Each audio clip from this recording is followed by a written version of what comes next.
The fluorescent lights in the police station made everything look harsh and cold. I sat there with my hands folded in my lap, trying to stop them from shaking while my ex-husband Derek paced back and forth like he owned the place. His mother Constance sat across from me, her lips pressed into that familiar thin line of disapproval she'd perfected over the years. Officer Halstead was typing something on his computer, occasionally glancing up at me like I was some kind of criminal.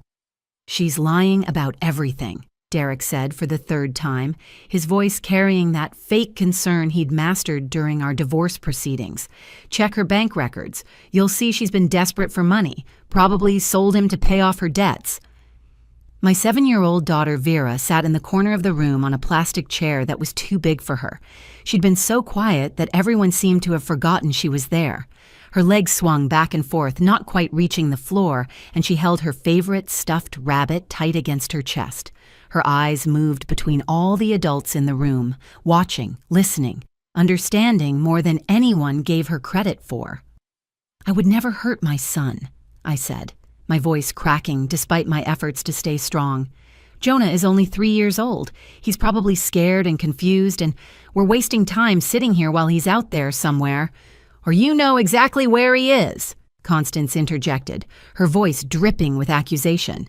"I always told Derek you were unstable, always said you'd be the death of those kids. And now look what's happened." The words hit me like physical blows. This woman who had made every family gathering a battlefield, who had whispered poison about me to anyone who would listen, was now using my missing baby as ammunition. My sweet Jonah with his dark curls and infectious giggle, who just this morning had been playing with his toy dinosaurs and making them roar at his breakfast cereal. Officer Halstead looked up from his computer. "Mrs. Turner, we need you to understand the severity of this situation. Your son has been missing for 3 hours. If you know anything about his whereabouts, now is the time to tell us." "I've told you everything," I said, feeling the tears starting to burn behind my eyes. "We were at Riverside Park. I answered one phone call from my brother about my father's surgery. It was maybe 90 seconds. When I looked back, the swing was empty. Vera was still on the monkey bars, but Jonah was gone." "Convenient," Derek muttered. "A phone call nobody else heard. A mysterious disappearance nobody else saw. There were other parents there. They helped me search. Parents you probably paid off," Constance added, "or friends you convinced to lie for you." The accusation was so absurd I almost laughed, but the situation was too serious. These people who were supposed to care about Jonah were more interested in destroying me than finding him. Every second we sat here was another second my baby was out there, possibly hurt, definitely frightened.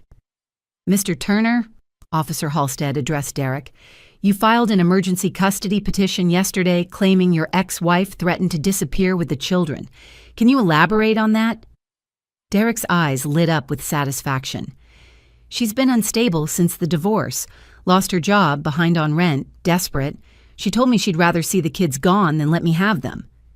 "That's not what happened," I protested, but nobody was listening to me anymore. They'd already decided I was guilty of something horrible. The single mother who couldn't keep her life together. The bitter ex-wife who'd rather harm her own children than lose a custody battle. Vera shifted in her chair, and for the first time since we'd arrived at the station, she spoke. Her voice was small but clear, cutting through the adult chaos like a bell. "That's not true." Everyone turned to look at her. Derek's face changed, that flash of annoyance he always got when the kids didn't follow his script. "Vera, sweetheart, the adults are talking," he said in his fake gentle voice. But Vera stood up, still clutching her rabbit, and looked directly at Officer Halstead. "My daddy is lying, and I know where Jonah is." The room went completely silent. Derek's face drained of color. Constance's mouth fell open. I felt my heart stop. Vera took a deep breath, squared her small shoulders, and said the words that changed everything. "Officer, should I show you where Daddy really hid my little brother?" That Saturday morning had started with such promise. I remember standing at the kitchen window, watching the sun paint gold streaks across our small backyard while coffee brewed behind me. It was one of those perfect September mornings in Connecticut where the air felt crisp, but not cold, and the leaves were just beginning to turn. Jonah was already awake, sitting on the living room floor in his dinosaur pajamas, making his toy trucks crash into each other with explosive sound effects only a 3-year-old could create. Boom! Crash! The red truck wins! He announced to no one in particular, his dark curls bouncing as he acted out the collision. Vera sat at the kitchen table, her second-grade reading workbook open in front of her. She was 7, going on 17, always so serious about her homework, even on weekends. Her pencil moved carefully across the page as she sounded out words under her breath. "Mom, what does courageous mean?" she asked, looking up at me with those big brown eyes that were so much like mine. "It means being brave, even when you're scared," I told her, pouring orange juice into her favorite purple cup. "Like when you told the truth about who broke Grandpa's vase even though you thought you'd get in trouble." She nodded thoughtfully and went back to her workbook. If only I'd known how much courage she'd need to show just hours later. The divorce had been final for 6 months, and we were finally finding our rhythm as a family of 3. The apartment was smaller than our old house, sure, but it was ours. No more walking on eggshells, no more Derek coming home at midnight smelling like another woman's perfume, no more arguments that made the kids hide in their rooms. Derek had fought the divorce every step of the way, not because he wanted to save our marriage, but because he couldn't stand losing. He was the successful real estate agent with the perfect smile and firm handshake. I was the nurse who'd lost her job during the pandemic cutbacks. In his mind, that made him the winner by default. When the judge granted me primary custody anyway, something shifted in him. The mask he wore for judges and social workers started slipping. "Mommy, are we seeing Daddy this weekend?" Jonah asked, wandering into the kitchen with his favorite truck. "Not this weekend, baby. Next weekend is Daddy's turn." That was the schedule. Every other weekend, alternating holidays. Derek had been pushing for more, claiming I was alienating the children from him. His mother, Constance, had been helping him build a case, showing up at school pickups with her little notebook, documenting every minute I was late, every time Vera's hair wasn't perfectly braided, every time Jonah had a runny nose. "She's building a case," my lawyer had warned me. "Document everything on your side, too." So I did. The folder in my bedroom was growing thick with receipts, school reports, medical records, photos of the kids thriving despite the upheaval. Derek had missed 3 child support payments, but somehow could afford a new BMW. He'd returned the kids 2 hours late last Sunday because he'd taken them to his girlfriend Amber's pool party without telling me. Vera had come home sunburned and upset because Daddy's friend kept trying to be our new mommy. "Can we make pancakes?" Jonah asked, climbing onto his chair at the table. "With chocolate chips?" "With chocolate chips," I agreed, reaching for the mixing bowl. As I stirred the batter, Vera put down her pencil. "Mom, why does Grandma Constance hate us?"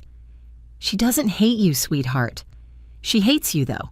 She told Mrs. Patterson at the grocery store that you're an unfit mother." I heard her. I set down the whisk and knelt beside my daughter's chair. Sometimes adults have complicated feelings. What matters is that I love you and Jonah more than all the stars in the sky. "More than all the pancakes in the world?" Jonah chimed in.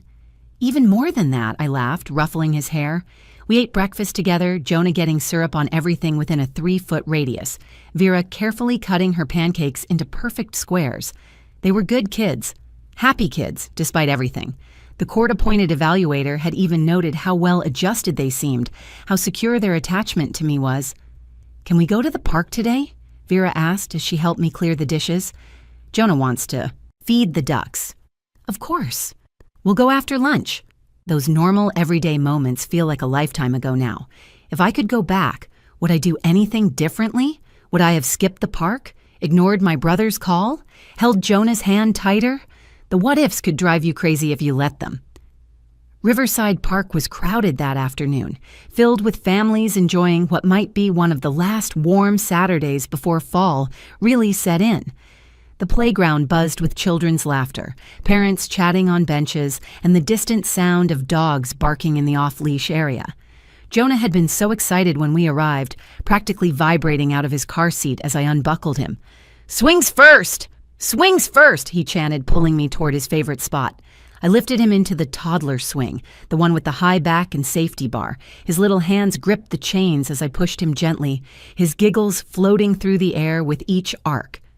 Vera had already claimed her spot on the monkey bars, moving across them with the determination of an Olympic athlete in training. "Higher, Mommy! Touch the sky!" Jonah squealed, kicking his legs with joy. That's when my phone rang. The caller ID showed my brother Nolan's face. I almost didn't answer, but our father was scheduled for heart surgery on Monday, and I'd been waiting for updates about the pre-op appointments. "Keep swinging, baby. Mommy needs to answer this real quick," I told Jonah, stepping exactly 3 feet away to the nearest bench. I could see both kids clearly. The swing was still moving in its gentle rhythm. "Renata, Dad's surgeon wants to move the surgery to Tuesday," Nolan said immediately. "Something about the anesthesiologist's schedule. Mom's freaking out about it being a bad sign." "It's not a bad sign. They're just coordinating schedules. Tell Mom that Tuesday actually gives them more prep time, which is good." I kept my eyes on both kids as I talked. Vera had made it halfway across the bars. Jonah's swing was slowing down, but he was still smiling. "Can you call her? You know she listens to you better about medical stuff." "I'll call her tonight after the kids are in bed, I promise. Listen, I'm at the park with them right now, so I should go." "Yeah, okay, thanks, Ren." I hung up and turned back to the swings. The empty swing moved slightly in the breeze, but Jonah wasn't in it. My heart stopped for a single moment before a logical thought kicked in. He must have climbed out to go to the slides. "Jonah?" I called, scanning the immediate area. "Jonah, where are you, baby?" Vera dropped from the monkey bars and ran over. "He was just here, Mom. He was right there." We checked the slides first, then the sandbox, then the little playhouse structure. Other parents started noticing my increasing panic. A woman with twin boys helped me check the bathrooms. A father with a daughter Vera's age looked around the parking lot. "What's he wearing?" someone asked. "Green. Dinosaur shirt, blue shorts, light-up sneakers," I managed to say, my voice getting higher with each word. Within 10 minutes, every parent in that park was searching. Someone called 911. I called Derek, my hands shaking so badly I could barely hit the right numbers. "Jonah's missing," I said the moment he answered. "We're at Riverside Park. I can't find him anywhere." "What do you mean you can't find him? How do you lose a 3-year-old?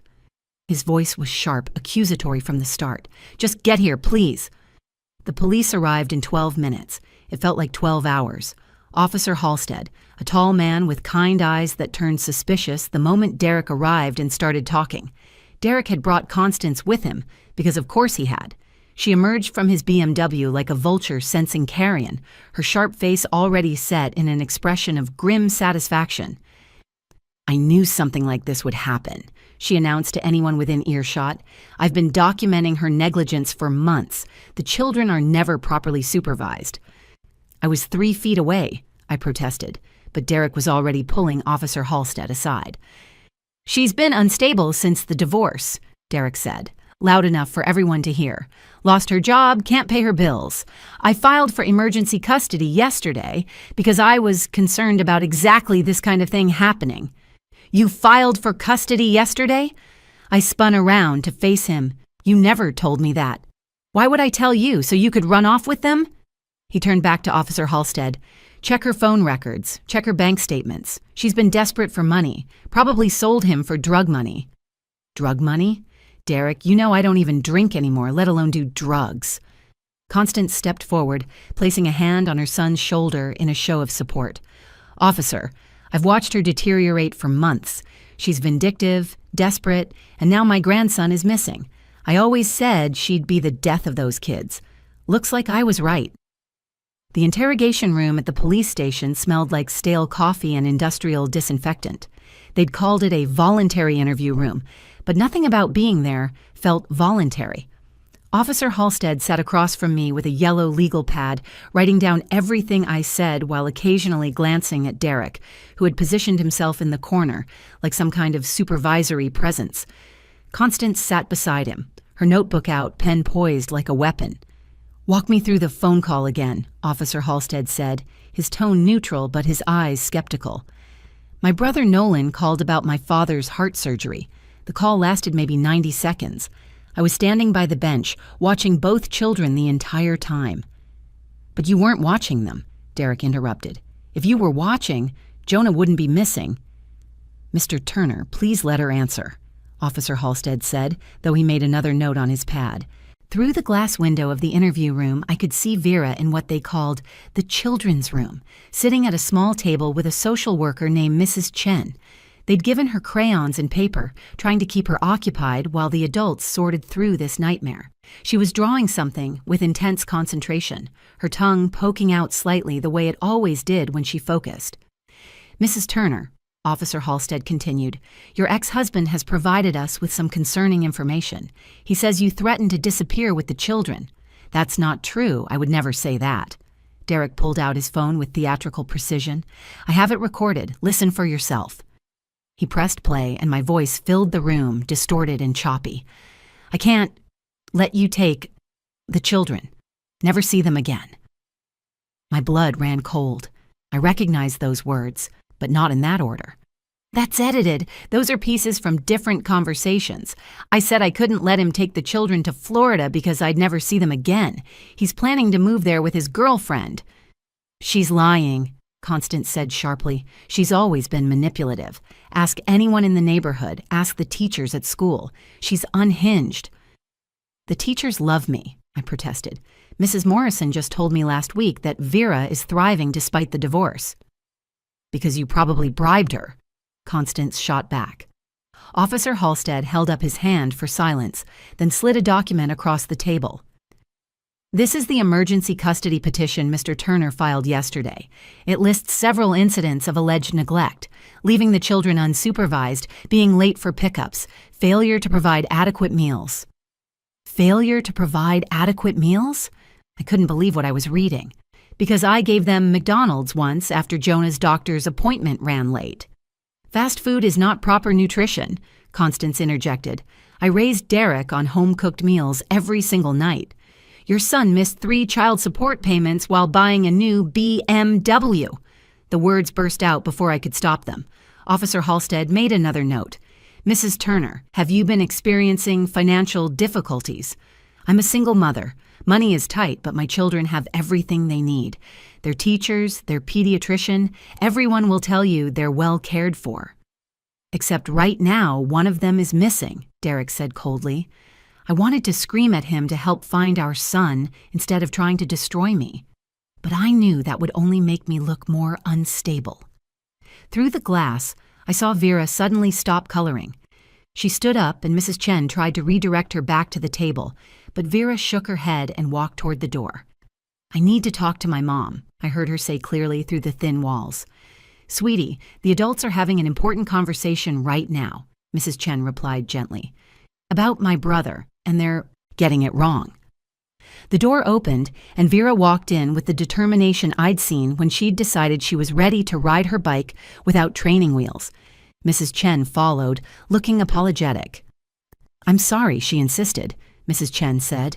Derek's face shifted into his fake father smile. "Vera, sweetheart, go back in color. Daddy and Mommy are talking to the nice officer." "You're not talking, you're lying," Vera said flatly.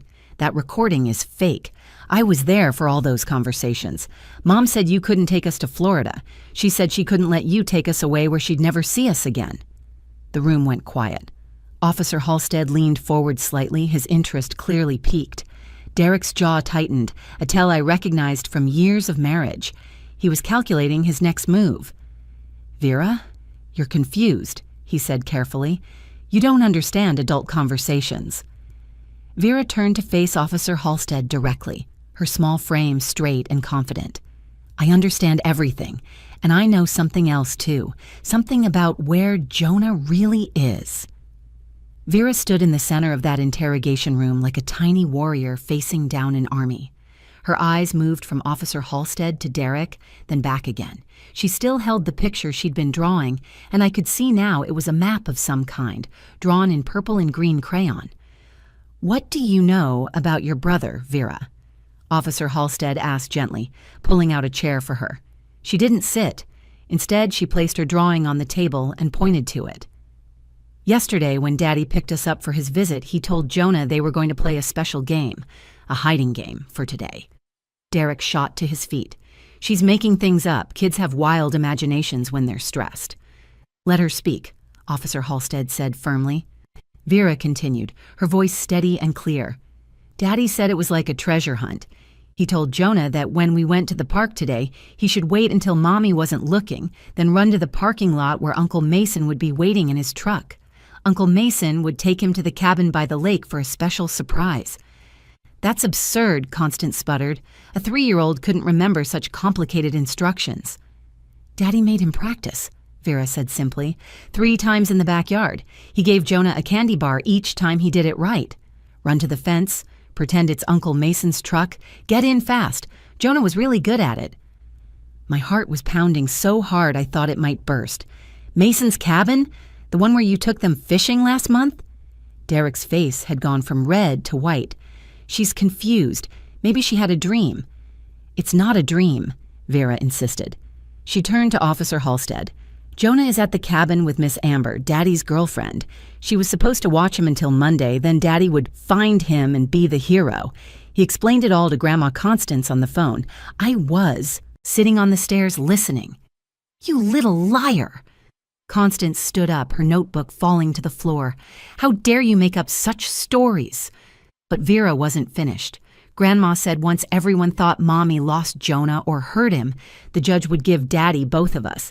She said the police would believe Daddy because he has a job and owns a house, and Mommy is just a poor single mother. Those were her exact words. Officer Halstead was already reaching for his phone. What's the address of this cabin?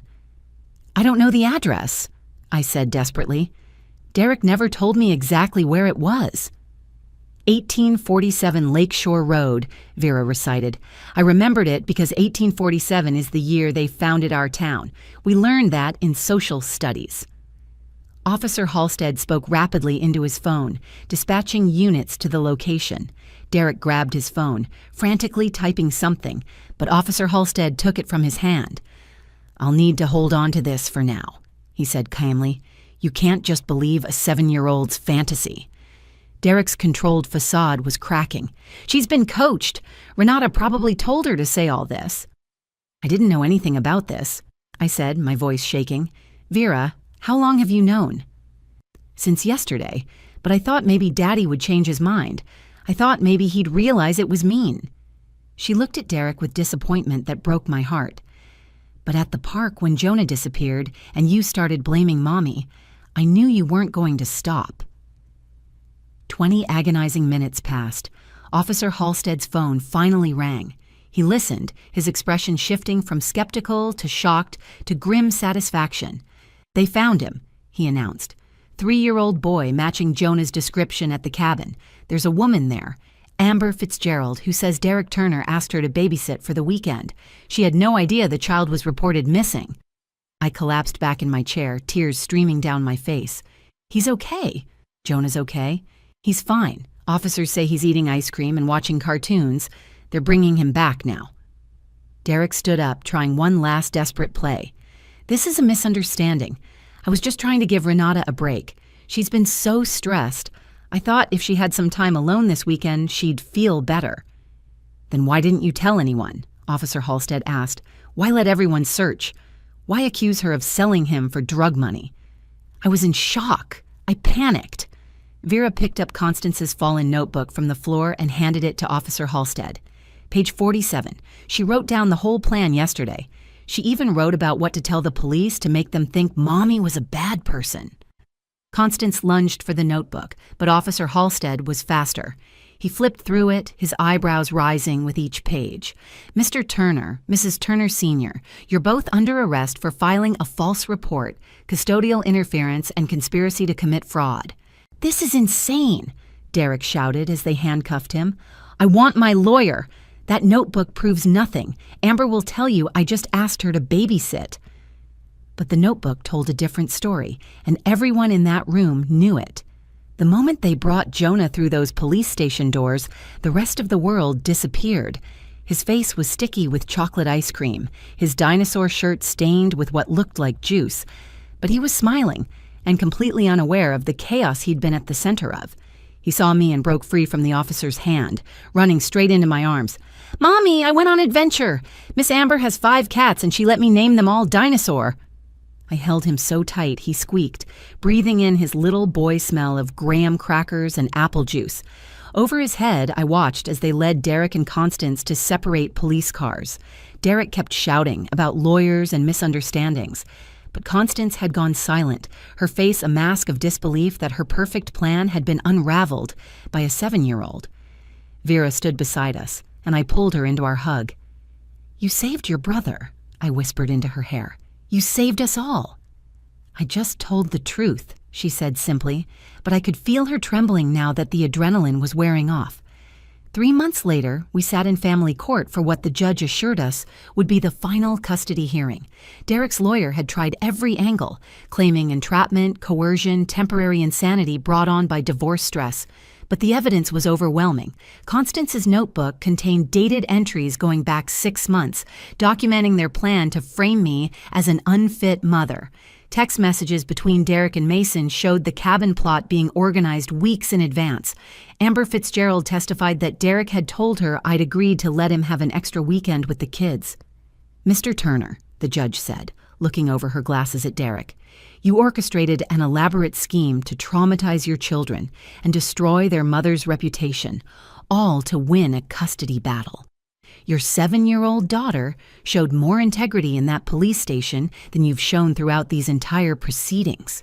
She awarded me full custody with supervised visitation for Derek, 2 hours every other Sunday in a court-approved facility. The criminal charges were still pending, but his lawyer had warned him to expect probation at minimum, possible jail time at worst." Outside the courthouse, Derek's sister Melanie approached me. We'd always gotten along before the divorce, but she'd stayed silent during the battle, not wanting to choose sides. "I'm sorry," she said quietly. "I knew my mother was vindictive, but I never imagined they'd go this far. If you need anything, if the kids need anything, please call me." I appreciated her apology, but trust would take time to rebuild. That's what our family therapist kept reminding us. Healing isn't linear. Some days Jonah would ask why Daddy couldn't come to his preschool play. Some nights Vera would wake up crying, afraid someone would take her brother again. But we were healing. Slowly, carefully, together. 6 months after that terrible day at the park, I got a new job at a pediatric clinic. Better hours and better pay than my hospital position. We moved to a duplex with a real backyard where Jonah could play with his dinosaurs, and Vera could practice gymnastics on the grass. The neighbors were a retired couple who'd already adopted my kids as honorary grandchildren, filling the void left by Constance's toxic presence. "Mom," Vera said one evening as I tucked her into bed, "do you think Daddy ever really loved us?" It was the hardest question she'd asked yet. "I think he loves you the only way he knows how, but sometimes people get so focused on winning that they forget what they're fighting for. Your dad forgot that being a parent isn't about winning. It's about loving your children more than your own pride." "I feel sorry for him," she said quietly. "He lost us trying to keep us." The wisdom of this 8-year-old never stopped amazing me. She was right. Derek had been so determined to win, to control, to possess, that he'd destroyed any chance of a real relationship with his children. Jonah barely remembered him now, and Vera had told the supervised visitation coordinator she didn't want to see him until she was older. Last week, we went back to Riverside Park for the first time. I pushed Jonah on the same swing, watching Vera master a new trick on the monkey bars. My phone rang, and for a moment, my chest tightened. But then Vera called out from the bars, "Mom, it's okay. We're right here. We're not going anywhere." She was right. We were exactly where we belonged, together and safe. Derek had tried to use my children as weapons against me, but he'd only taught them the difference between real love and manipulation. Vera had found her voice that day in the police station, and she'd never be silent again. And that's the unexpected gift hidden in the worst day of our lives.